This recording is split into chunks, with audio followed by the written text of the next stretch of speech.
Hey everyone, welcome to another episode of the Michael and Patty Show. I'm Patty. And I'm Michael. That was a great job, Patty. We thought we would switch this up this morning. Patty didn't want to do the intro this morning, so I told her the best thing you can do when you have a challenge in life, or as the young ones say, oh, I'm uncomfortable in doing that, is walk into the fire. And Patty, congratulations, you walked into the fire. That was a great job with the intro, so you can do all of them from now on. I like the ending part of it all, but go right ahead.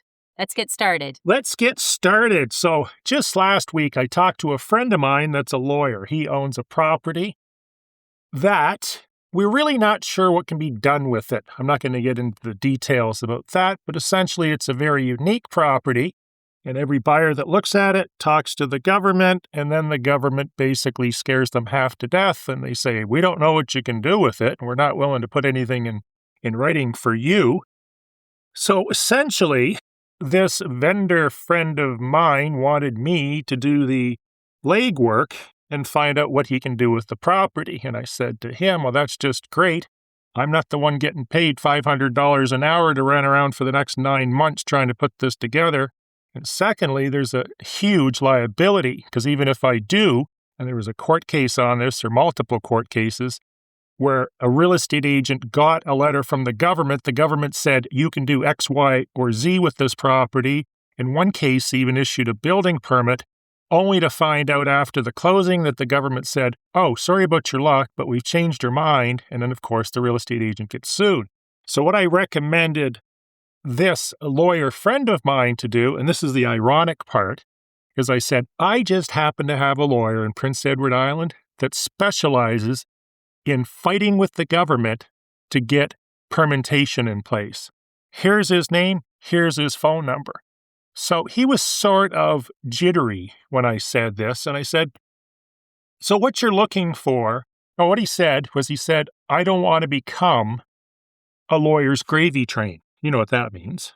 Yeah, just money. Bill. So he says to me, I don't want to become another lawyer's gravy train. I'm thinking, well, this is pretty hypocritical coming from another lawyer, sort of the pot calling the kettle black, I think is the saying.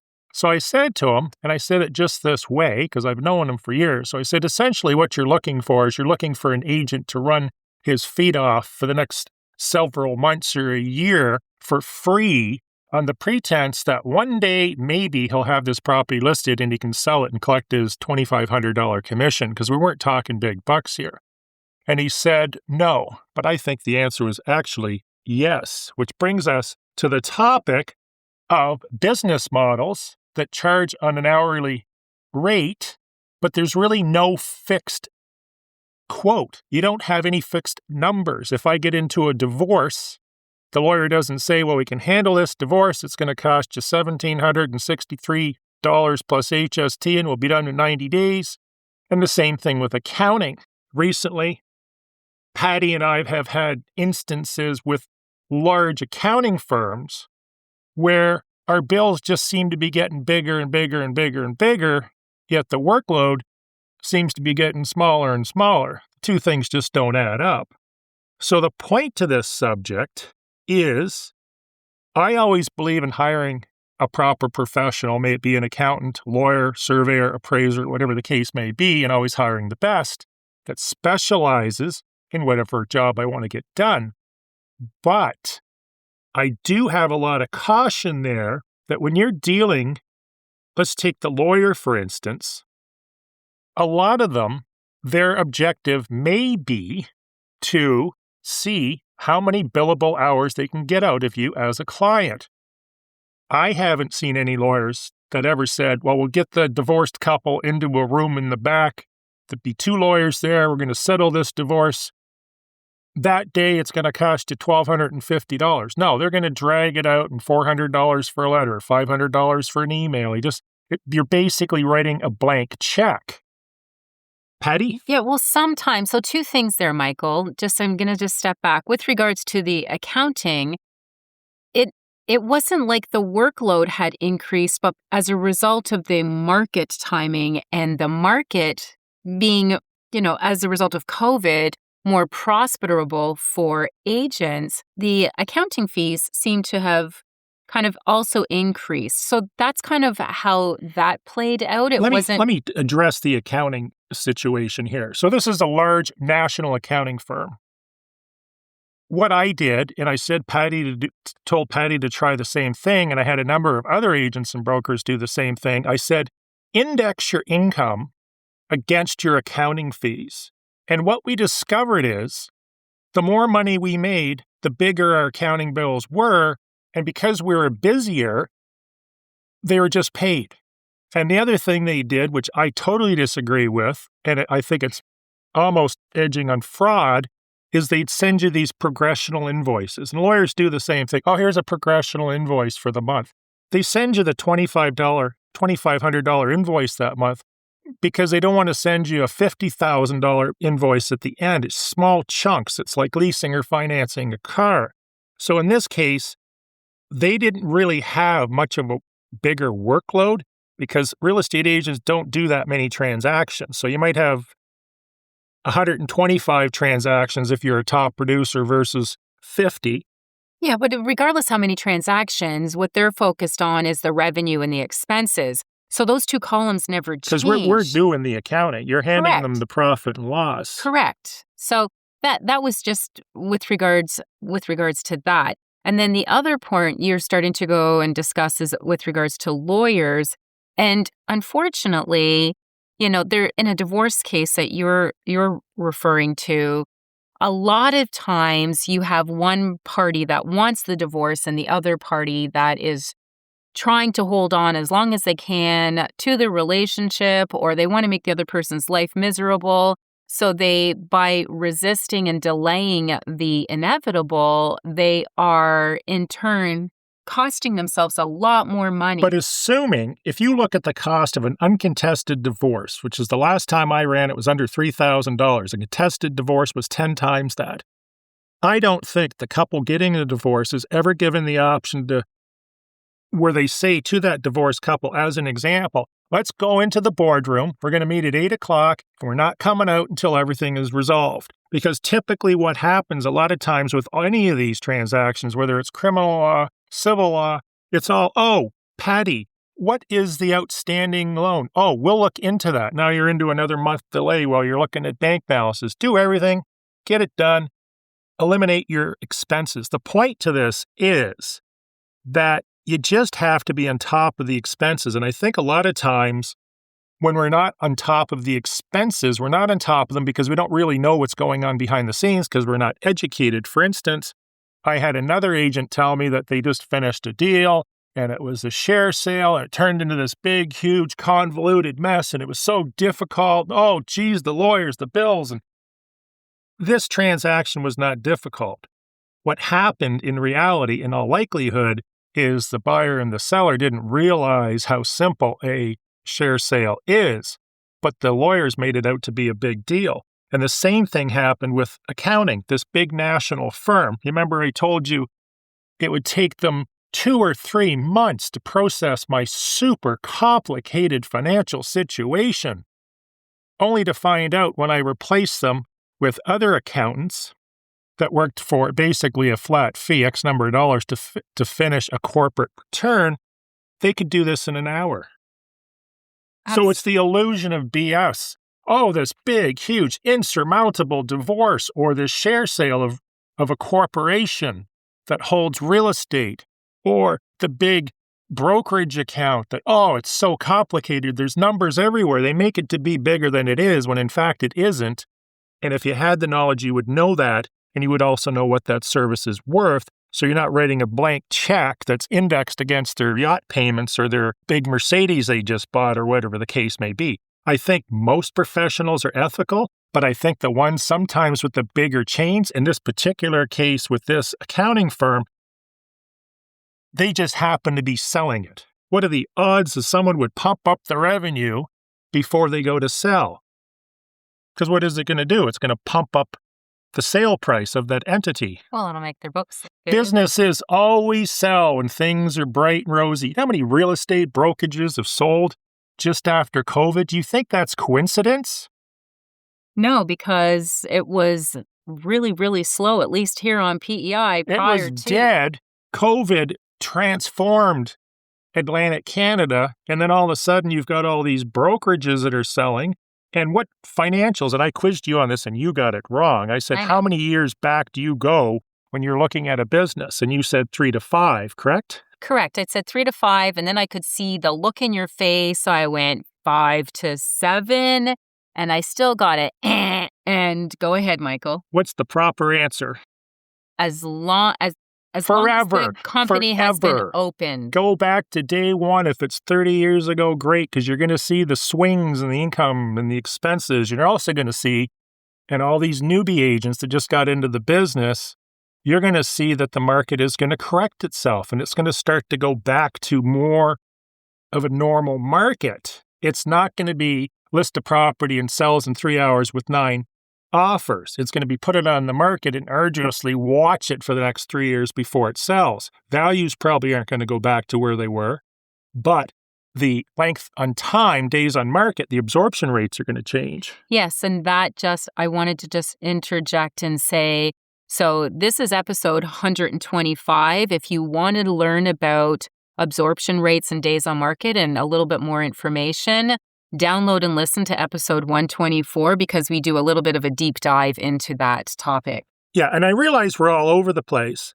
but I actually did some research on this subject of this hourly billing, and it basically said that hourly billing creates a built-in incentive problem.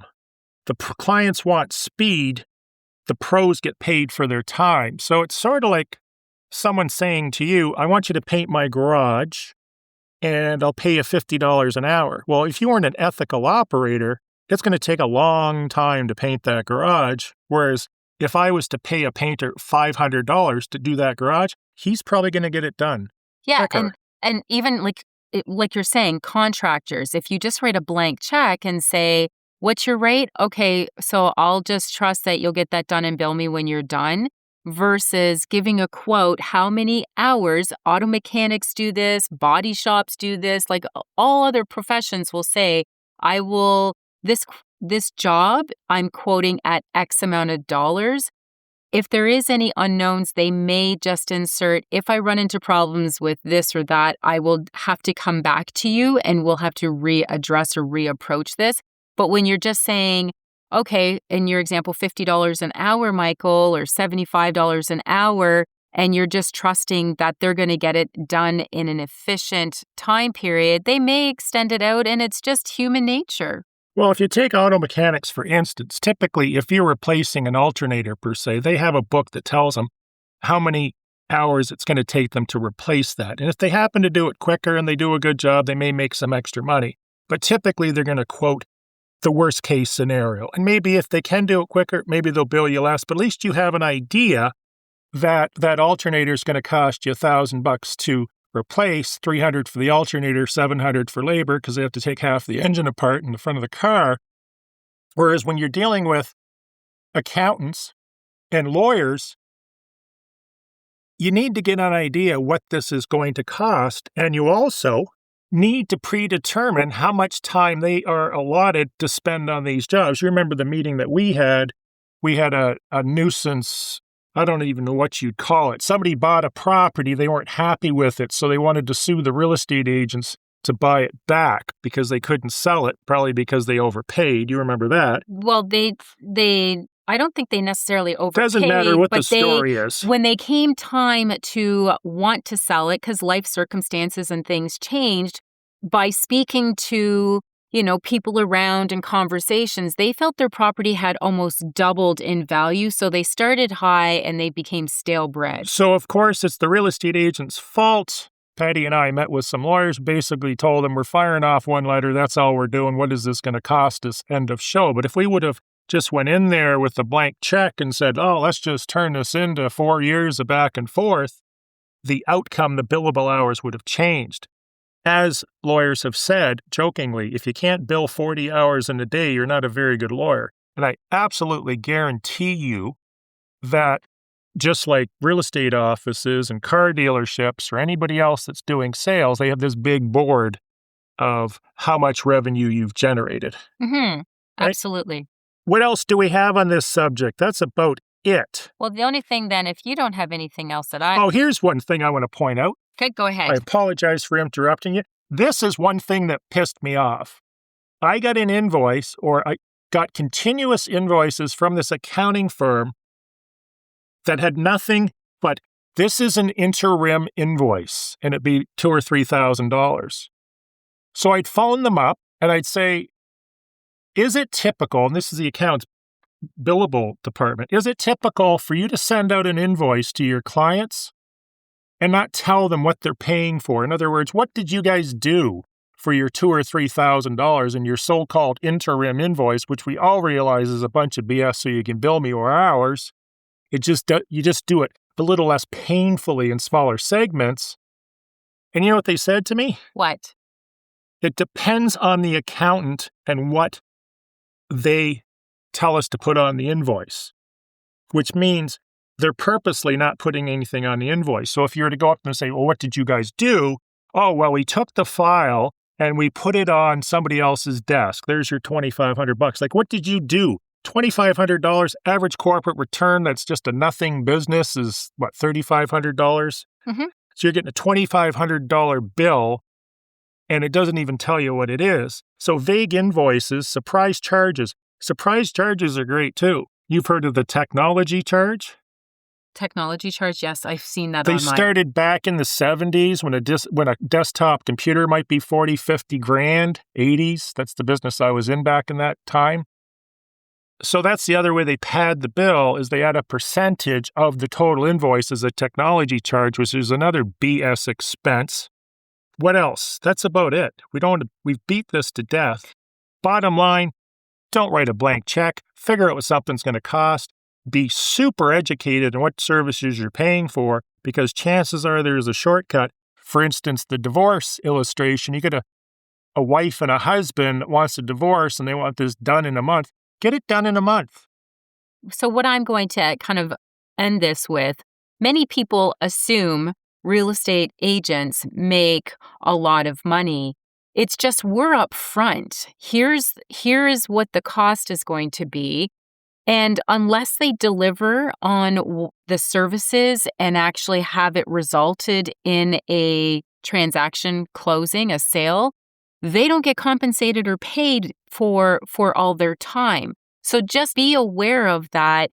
Other industries, you'll be getting ongoing little invoices and bills. And like you're saying, Michael, sometimes vague. And you never know what that total is. But in real estate, it's all up front. Typically, it's a percentage of the, purchase or the sale price. And again, real estate agents work for free all the way up until closing day, to which time then they are paid for all their work that they have done. And sometimes it can be, I know some clients that I've worked with, 3 to 5 years before I see a penny for all my time. I've had listings on the market for 7 and 8 years that were in the super high end because there just wasn't a market for them. I do know that there are agents out there, and you know of them, that think they're providing this great big service because they're running around doing all these stupid little jobs for free, but they're not thinking of the potential liability, because like the building permit lawsuit, the agent gets a building permit, hands it to the purchaser's happy, the government changes their mind, and then the real estate agent and the brokerage get sued because they sold the property they can do nothing with, where the proper methodology would have been to have the lawyer apply for the building permit. 100%. Moving along, now that our rant is over. No, I just thought it was funny when the lawyer said, I don't want to turn into another lawyer's gravy train. I'm thinking, wow, finally someone that will admit the truth. Yes, yeah. So somebody purchased a lot for, I think it was about $85,000. And then the neighbor lists a lot for $215,000. So they called me up. They said, boy, the lot next door is listed for $215,000 and it's sold. Maybe we should put our lot on the market. And I said to him, just because it was listed for $215,000, which is absolutely insane because the average lot in the strip was selling for $75,000, $85,000, I looked up the sale and it sold for $75,000. Yes, that happens more often than not, the assumption. Right. And the point of this is just because you're looking at properties anywhere in Canada or Earth, US, Canada, Europe, and they're asking $215,000 or euros or whatever the currency may be, doesn't mean it's not selling for 75, and it doesn't mean it's worth 215. In this particular case, obviously they were fishing and they caught a fish. It just wasn't a very big one. Yeah. Well, the other thing that happens, Michael, and we've come across this, we've been at listing appointments, and not just one, we're talking multiple appointments where a seller, property owner who has made the decision that they want to sell, ends up saying that my neighbor down the street or in this subdivision sold for X amount of dollars, only to have us go back and pull that data, and it was false. You just ran across one a couple weeks ago where the guy said, I bought this property in PEI and I beat the living crap out of the vendor and I got this great friggin' deal. It's because of my negotiating abilities over months that I got the price down so far. And then I told Patty, no, he paid full price. We told him we wanted an offer with 0 conditions. Otherwise, we weren't selling. But that's the story he's sharing with, that this couple is sharing with just their friends. Just like the vendors will say, Patty, I just sold my house for 20,000% over ask. I did such a great job. And then you find out from the record it was sold at the average of 97.3 or whatever is inducive of that market. Yeah, so if somebody is inflating or embellishing the price just because they want to look good and amongst their friends, please, the numbers don't lie. We pull the registry. The registry will tell us what the actual facts are. And we're not making the numbers up. We're not trying to bring you bad news. We're just bringing you the facts. And I find it kind of entertaining that somebody wants to impress their friends and will go as far as lying or misrepresenting. And I don't understand the whole psyche behind somebody that feels the need to misrepresent their purchase, unless there's some insecurity issues there. But I haven't even broke the news to the friends. I feel it's not my place to do so unless they end up wanting a similar property and I end up insisting on negotiating at the realistic price, what reality is. So, and not the one that they, we got the property at a discounted price. No, here's what the property is worth and here's what your friends agreed to pay for it as well. It's just, one of the real estate jokes that we hear is the one neighbor pokes his head over the fence to the other neighbor, and the neighbor says, I see your house was for sale, and it didn't sell. What's the problem? The neighbor's not going to say, oh, I just grossly overpriced it beyond any touch of reality, and of course the real estate agent couldn't sell it. What they're going to say is, oh, it's sold now because I listed with another agent. I listed with Powerhouse Patty. But what they're not telling you is they also reduced the price by 50% because Patty gave them a dose of reality, and they realized that their house wasn't worth the $6.9 million in PEI. It was only worth $475 because that was reality, and that's why it sold. But they'll never admit that they overpriced the house, even though the real estate agent advised them that this is the market. This is where it should be. It's not my price, it's the market's. As long as, and in the seller's defense, because I always like to make sure we're not attacking one side or the other, Michael, as long as the real estate professional that they had called into their home did not, what we call in our industry, buy the listing and give them whatever price they felt the seller needed to hear in order to get their for sale sign up front. So if the facts were accurately and properly presented to that seller, but yet they insisted on inflating the price, yeah, they're not going to be honest and say the real estate agent told me it was worth X, or the market. It's not the agent's opinion. The market said this is what this property could afford at fair market value on the market, but yet I chose to, price it 25% above fair market value because I know somebody in certain provinces have lots of money. They've sold their houses for big bucks and they're going to write me the check that I want. I'm going to let you cover this next topic because I know it's something you just love and you've actually utilized. It's the DPAP, the Payment Assistance Program. We may have covered this in the past. We're going to cover it again because it's really, really exciting, particularly for first-time home buyers. I wish I had this when I bought my first home. So what it is it's the Down Payment Assistance Program. So that's what the DPAP stands for that Michael was referring to. It is a program here on Prince Edward Island for the specific purpose of a first-time home buyer purchasing a home on Prince Edward Island. It's not a program that you can pull from the PEI government and purchase somewhere else across Canada. It doesn't work that way.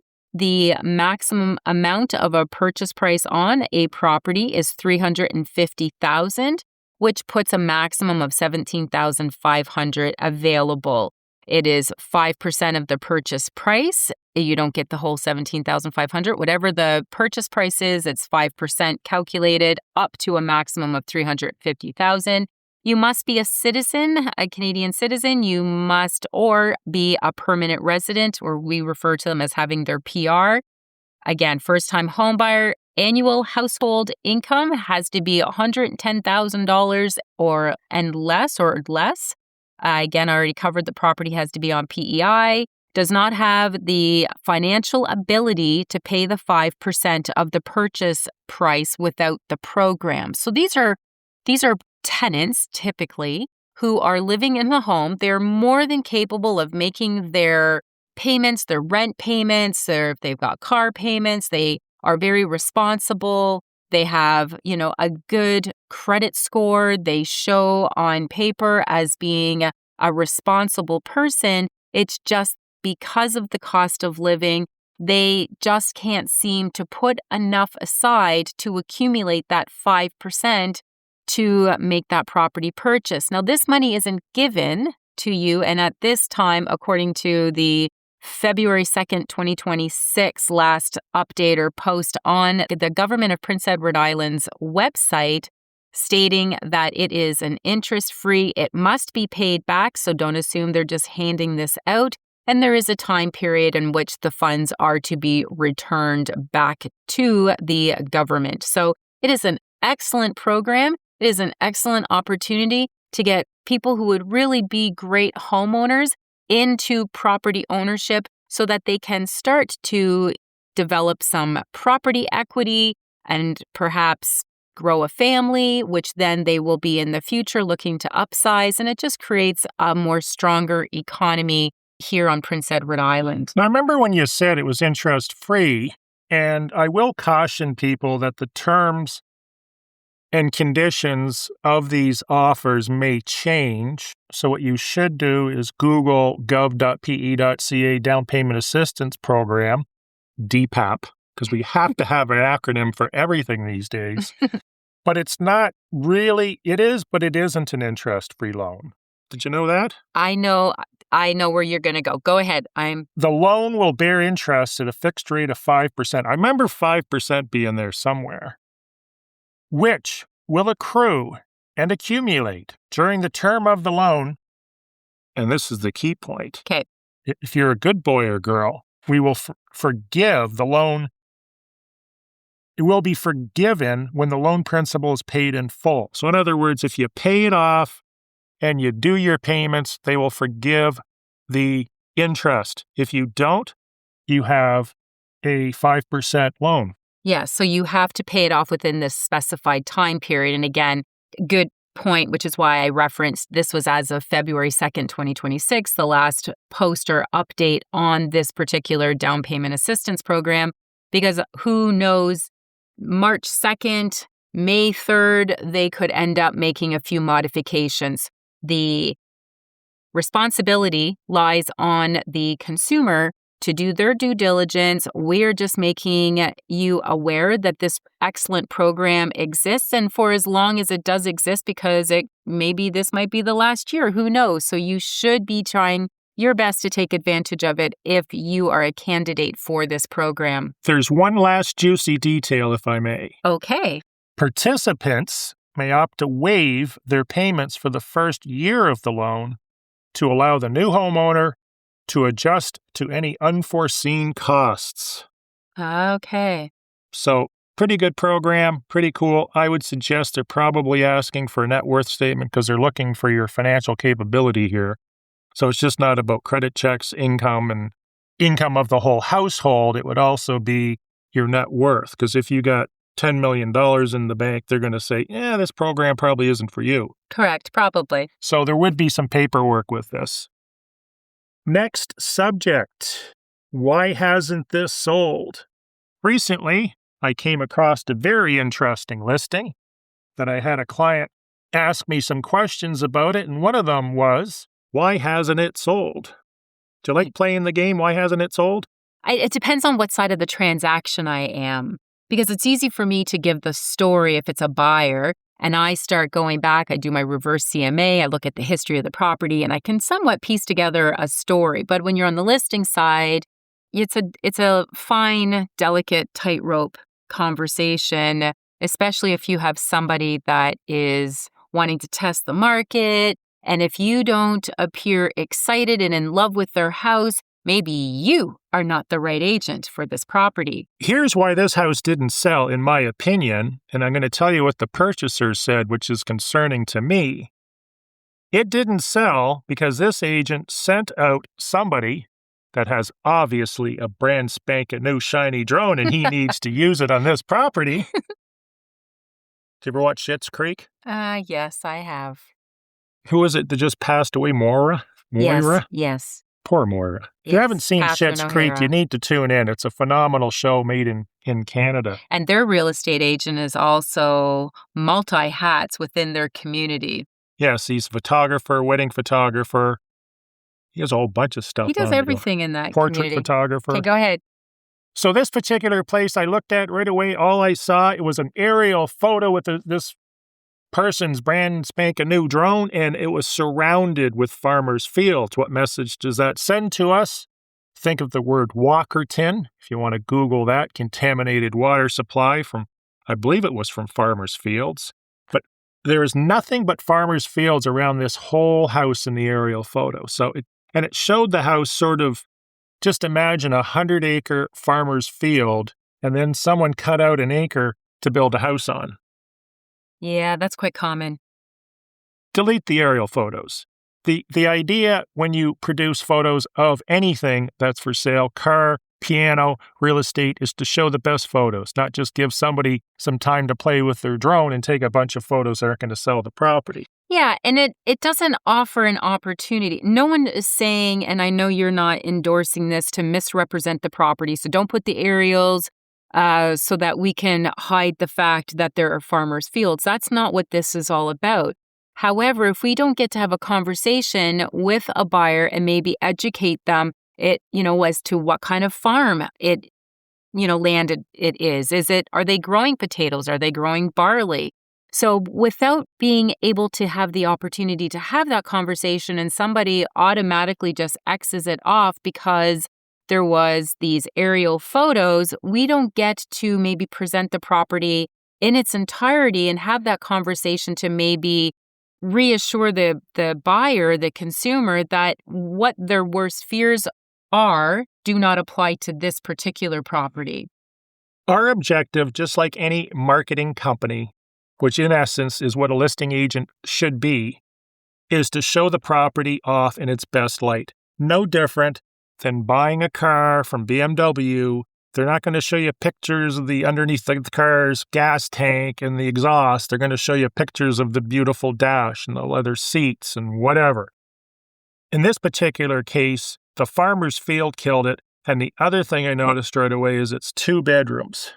Oh, that would do it. So what do people do when they search for property? For the most part, they type in 3 bedrooms. This doesn't exist. So that was the second reason this has been on the market for 2 years. Yeah, like a three-bedroom minimum is typically the criteria. So just a little note, if you are looking to custom build a home and you only need 2 bedrooms, please just put the extra bedroom in. It will help you down the road with a sale. Go ahead, Michael. And then to top it all off, after we look at the photos and we think the property is just awesome in every way, shape, and form, What do we look at next? We look at, the property overview, the story on the property. well, and the property overview, we have up to, I think it's 2,000 characters. I think about 1,900 show up on realtor.ca.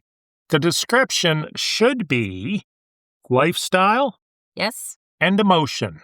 The beautiful views, the sound of the ocean, the potential to go deep-sea fishing, viewing the fishing boats, the wharf and Confederation Bridge in the distance, the beautiful sunsets at night. Yeah, but that still within relation anyways, proportion of the features of the home, because the experience, yes, this is what I'm going to experience, which I am a firm believer of in this particular area. So if it is a person that is outside of Prince Edward Island, what can I expect to experience by purchasing this particular home? And then what can I expect to experience within this home?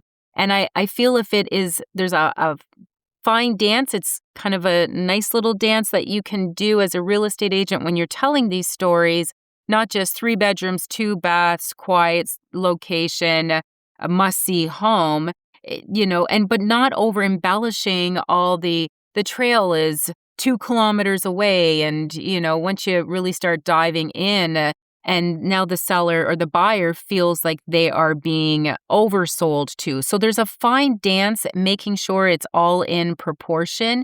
But what are the highlights of this home? Because I'm sold on the location, I'm sold on what I can expect and experience. And now I love what they say about the home, and I can see myself living in there. So if your photo looks good and you're not showing farmers' fields or whatever the situation is, the point is to try to get those buyers to call, pick up the phone, to have a conversation. Marketing is not something that is easy. Not every agent out there has the ability and the skill set and the tools to be and the capitalization to pay for it. To be a listing agent. There are 2 different skill sets. Buyer's agents, one separate skill set, and a listing agent has a whole other skill set. So sometimes when you see these poor listings out there, it's because they're probably a buyer's agent who got all excited about finally getting their first listing, or however many listings, they're probably low numbers of listings that particular agent had, and they just don't know the dance. They don't know how to market. The description also should be omitting things that we already know. If the house has 2 bedrooms, we don't need to reiterate that in description. If it has 4 acres, we don't need to reiterate that in the description unless it's done in such a way that makes that 4 acres glow, like there's a stream, or there's a pond, or there's ducks, or whatever. Well, I will say with regards to acreage, it is kind of nice to put that in, because the way realtor.ca is set up is the consumer doesn't know. They just know it's between, say, 1 or 2.99 or 3 to 9.99. So that is a question that I get asked quite a bit from buyers. I know this is between 1 and 3 acres. What is the actual acreage size? So I'll just disagree. Depends on your offer. I'll just disagree a little bit with you on that. It would be nice to have it in, but make sure it, like you said, kind of just, it's part of the story. Make it a nice 4 acres. Correct. Yes. If it's 3.99 acres of swamp, I'm probably not going to put that in, am I? You're going to be honest as to, here's the amount of acreage with a wetland. 3,000 feet of waterfront, which is all swamp. So the description, just under 2,000 characters, use it, emotion, lifestyle. This description, all it tells us is what rooms are on what floors. And this is not a new agent. This is an old agent that's actually a broker that's obviously tired and didn't put any time, money, or effort into this listing, and that's why it sits for 2 years. What's the best thing we can do to sell this property that costs us hopefully nothing if it's possible is look for a 3rd bedroom. Yes. Yeah, I would agree. Because sometimes they'll omit 1 bedroom because you get these anal retentive agents that, the window, it needs to be 40 inches wide and 36 inches off the ground, and this one's 38 inches off the ground. It's only 38 inches wide. We can't call this a bedroom, right?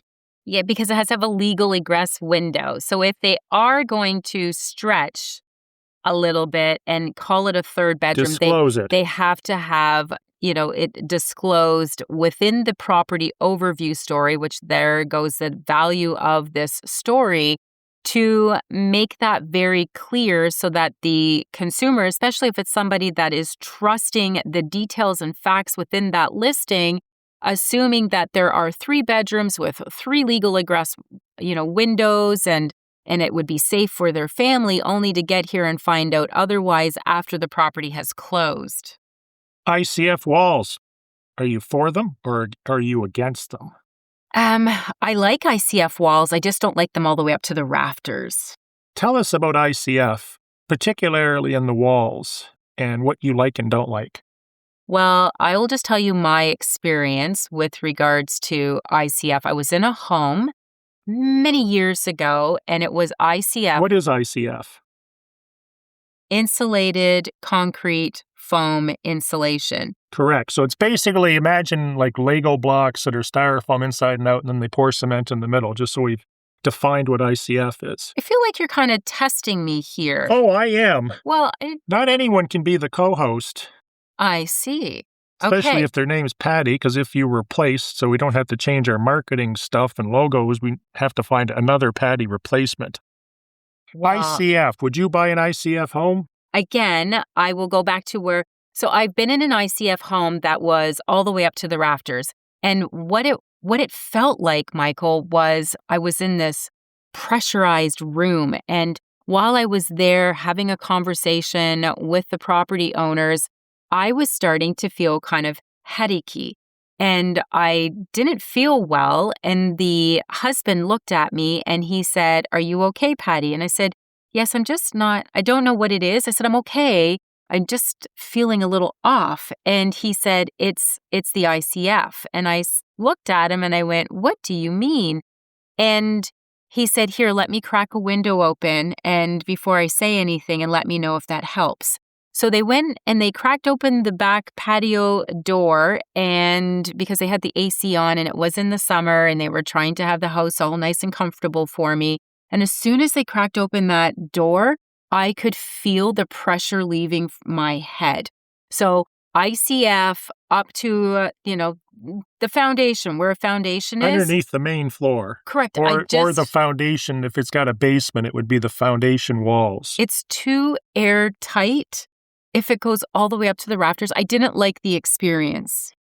I had a client, he was looking at a house, and he asked if it had ICF walls, because they mentioned an ICF foundation. And he wanted me to contact the listing agent. I thought, well, there's no reason to do that. There's a picture of the window frame, and you can see it's not ICF, because ICF walls are 11 to 12 inches deep. Typically, wood is usually 7 to 7.5 inches deep, and ICF walls are pretty rare. ICF foundations are pretty rare, but ICF walls are super rare. Only 1 to 3% nationally in Canada, this is probably US as well, have ICF walls. And usually when you put ICF walls in, where's most of your heat loss or your air conditioning loss? It's not through the walls to begin with, it's through the windows and the doors. Correct. So what they'll do in addition to doing the ICF walls is they'll put in triple pane windows, and they'll put in doors that are highly heat, and the windows will be triple pane as well. You've seen this? Yes, yeah. In fact, I had one where it had a basement and they poured cement on the main floor as well. So you're basically living in a cement box. This house, just like you said, they had to crack windows open even in the midst of winter, which of course their heat's now going out the window, because it was deafening inside of, it was like being inside an old phone booth. It was just, it's so tight. It's the So only way to quiet. describe it. You've got complete detachment from reality.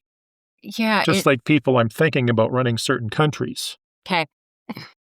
Yeah, but it really did have a different feel. So something to be aware of. And I mean, I think this was a great topic, Michael, because it helps give control to the buyers if someone says this is an ICF, foundation and it goes up to the rafters or however, whatever the height is, you can, truthfully, like you said, take a look at the photos, do the photos, and sometimes you can and sometimes you can't based on angles and what's actually photographed, but make a bit of a determination as to whether these are very deep window casings or are they your typical wood walls. Getting back to the 2-bedroom or 1-bedroom house, I just want to step back here before we finish this super exciting session. Okay.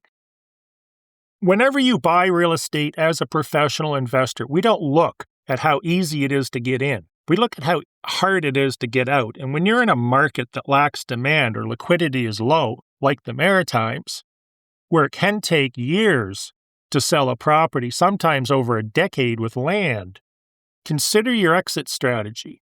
And when you buy a 1 or 2-bedroom house, that's going to be really hard to sell because most people, if they've got any understanding of real estate, they're going to type in 3 bedrooms or they're going to type it in because they want friends to visit. They want a guest room, computer room, a study, a library, whatever the case may be. These days, a place to grow your weed. That doesn't apply to us. No, we well, don't. Maybe you. I don't know what your weed habits are. Oh, okay. I have no comment on this because it's... So when you're hiring a professional that charges an hourly fee, we'll just close by saying, get a budget. Make sense? Makes sense. If I want to divorce this woman, how much is it going to cost? 50 grand? That's worth it to get rid of her. Sign me up. Thank you very much for watching or listening to The Michael and Patty Show. Be sure to check out our Facebook group, which is a fantastic accompanying tool where you can go and view the previous podcast contents to catch up on things, the last 124 episodes. And what else do I need to mention? It's not so easy doing the ending. But I want to make it short. I'm just going to end with the Facebook group that is a private group, so you do have to send in a request to join. Is so full of information and there's conversations going on, really great questions that we are receiving. And Toolbox Tuesday, which the featured Toolbox Tuesday this week is going to be all on heat pumps. What are they? What to look for? How much do they cost? What are the different levels? So if you are wanting to educate, which obviously you do because you download this podcast, check out the Facebook group as well. Thanks again for listening. We appreciate each and every one of you. Have a super day. Bye for now. Thanks for listening. Thanks for listening.